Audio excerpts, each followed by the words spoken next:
Hello everyone, I'm with Lionel. He is a relationship expert and expert in relating as well. Okay, so maybe Lionel, you can share with us more about yourself. Well, I have been with my wife for 25 years. We've been married for 20 years. So over the last 15 years, we have been helping people move through, to lead better lives, to move through their personal blocks in relating, in their lives as well. So we do it in a way with one-on-one consulting, as well as workshops, seminars, as well as talks. Okay. Yeah. So how long have you been doing this relationship Coaching as well as consulting with people, as well as workshops. We've been doing it for over 10 years already. Over 10 years. Yes. Wow. And what made you, what got you started in What this got me journey? started was that me and my wife were on the verge of breaking up. Verge of So I was seeking answers to what the heck is happening. So when I started seeking answers and I found those answers, I felt that a lot of people are actually in pain but don't know how to get out of it. So Okay, so because people in marriages especially, or in relationships, they want to stay together most of the time, but they don't know how. There are some relationships that do need to part, but more often than not, a lot of times it's the lack of proper communication, as well as tools that they can use to get over crises. yeah. So you decided to help them out because you were in the same situation before? Yes. Okay, I see. So maybe what advice can you give to couples who want to develop better relationships? The first thing I would say, me and my wife we have a motto. It's something we call a no backdoor policy. So no matter what happens, we have no out. We can only move forward, which means that we have to resolve whatever the issue that comes up. And it can get ugly, it can get messy, it can get very painful. But we do it with the intention of resolving it. Okay. So it doesn't always happen at one go. Sometimes it's a period of time before that happens, before the resolution takes place. So most couples are unwilling to face the crisis.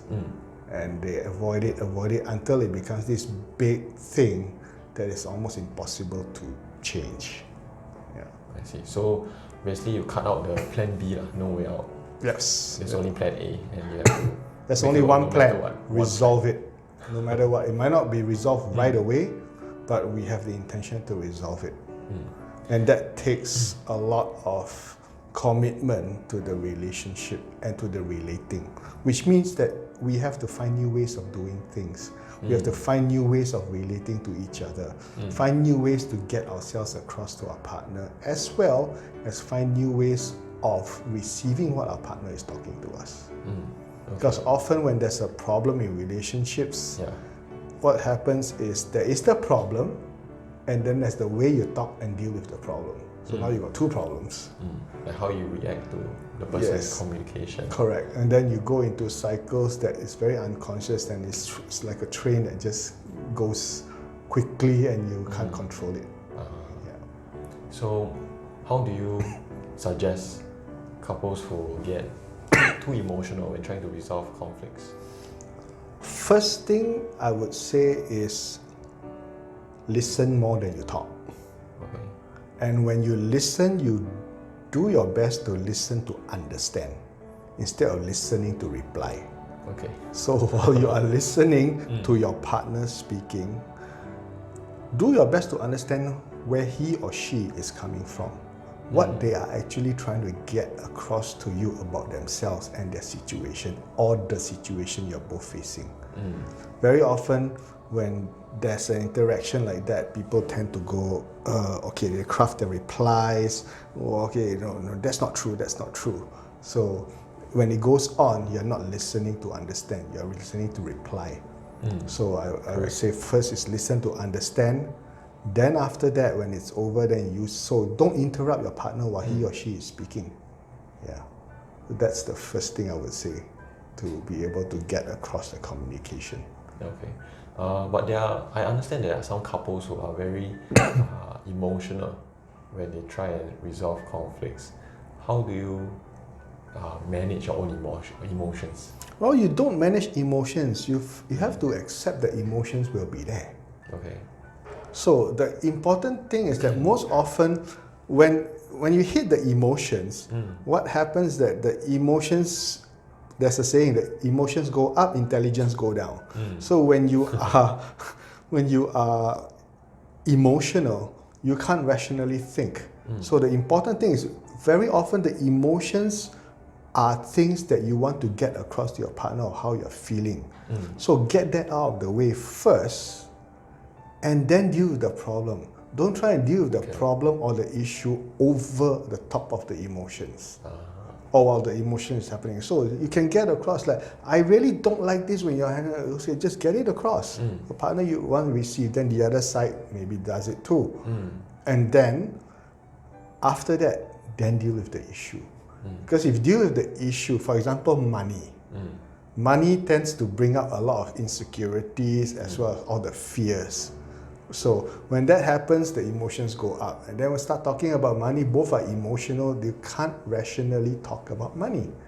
And to have a conversation or resolution about money, you need to be basically logical. Yeah, because numbers don't lie. Yeah. So, but seeing the numbers tend to bring up emotions. So you got to deal with the emotions first, then you can deal with the reality of the numbers. What do you suggest if I want to, let's say, because there are some couples who prefer to let the conflict simmer down first before they resolve the conflict, but there are some couples who want to get it out straight away. Which way do you suggest better? Whichever way works for them, because some couples need to resolve it right away. Some are better off going apart, cool down, come back and do it again and try again, because I can't say that this is the best way forward, because each couple is different as well. Each person is also different.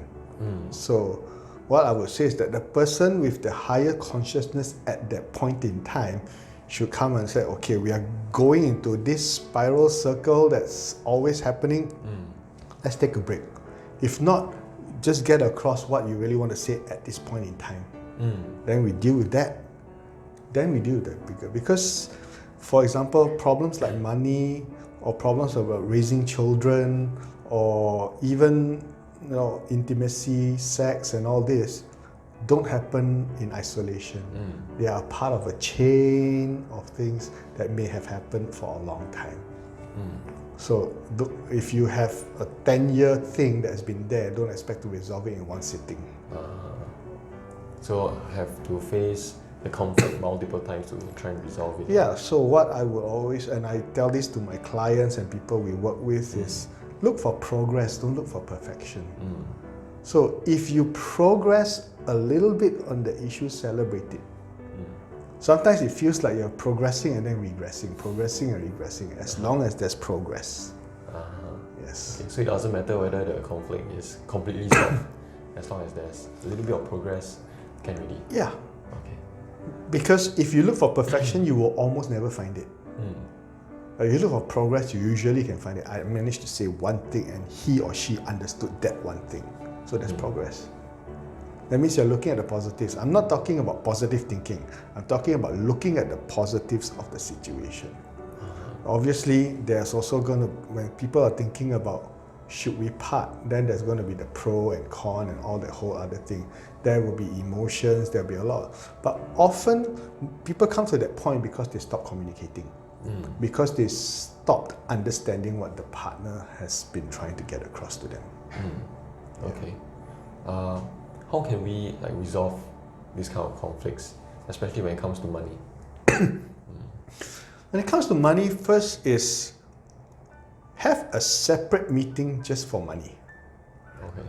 Don't try and mix money in with all the other things that you deal with in a relationship.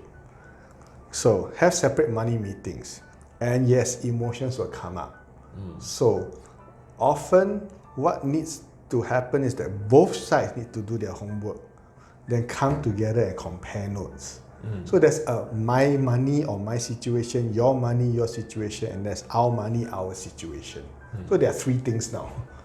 So most often they all lump it all together. Then I'm dealing with my stuff and insecurities around money, and you may be actually pretty okay with dealing with money. And then so I might lump and dump all my stuff onto you as my partner, for example. Then you get reactive to that, and then say, I got no problems, you're the one with the problem, and then that's a third problem that you start to deal with.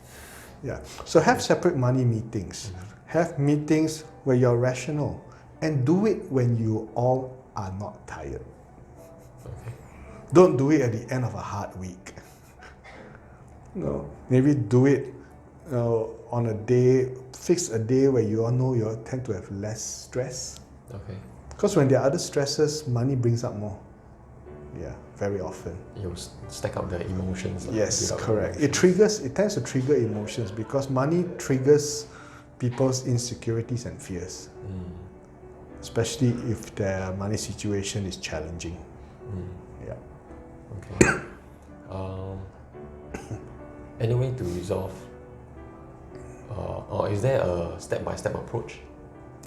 I won't say there's a step-by-step approach because every situation will be different. But what I would like to suggest is this. There are a few rules of engagement that they should think about when resolving a situation, an issue, or conflict. First is don't talk about the past. Look forward. Don't talk about the past. You know, last time when you did that, people tend to do that in an argument. That breaks the whole thing. Okay.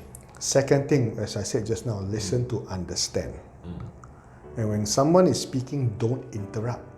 Let the person finish before you do that, before you get across. And when you get across, don't try and poke holes in the person's argument. Just get across what you are feeling and wanting to say. Yeah.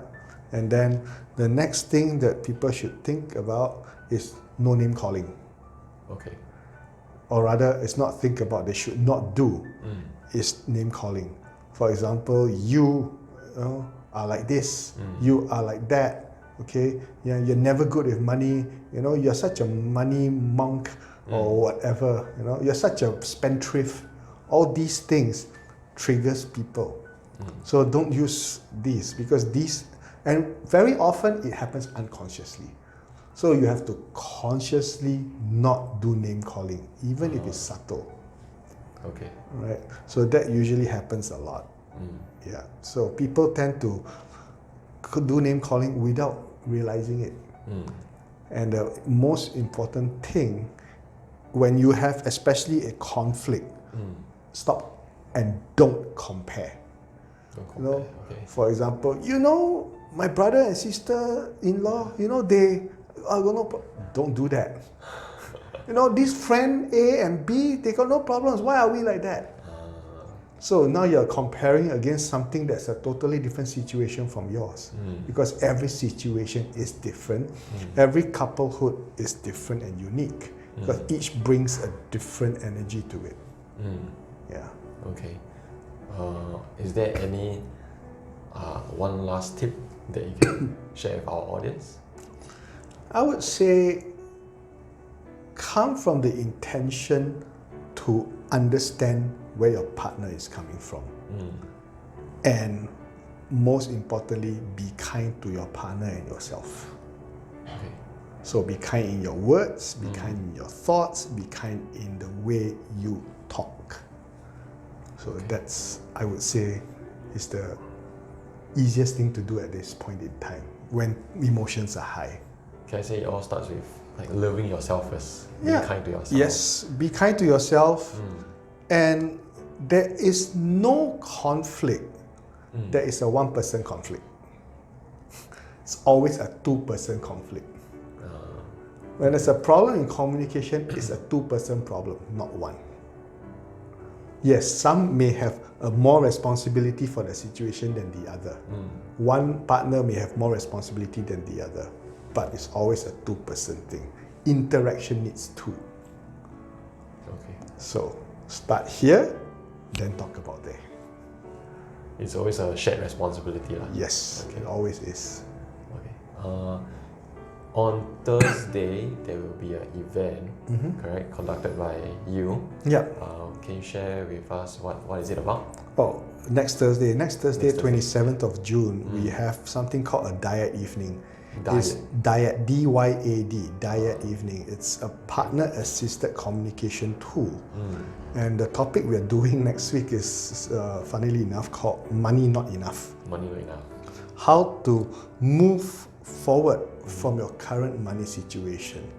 It is not prescriptive, means I'm not going to teach people how to do that. I'm going to get them to reflect on what is their current situation, what they know or may be able to discover that is blocking them from moving forward. And moving forward doesn't necessarily mean that they are going to get out of debt or they're going to make $1 million, but they have to first define what moving forward in their money situation means. It could mean changing jobs. It could mean taking an easier job, because right now they're working very hard. So it could mean looking at expenses. We don't know. Each one is different. So it's going to be an evening of discovery around money. So it will be quite fun. So I invite your audience to come and join us. It'll be fun. Okay. Yeah. Thank you very much. Is there, or maybe I can drop the details in the description? Yeah, the details, so we can put the details in the description. There is a link, a Facebook link for that too, so they can actually look for it. All right, thank you so much, Lionel, and I will see you all soon, okay? Bye-bye. See you all. Have fun in relating.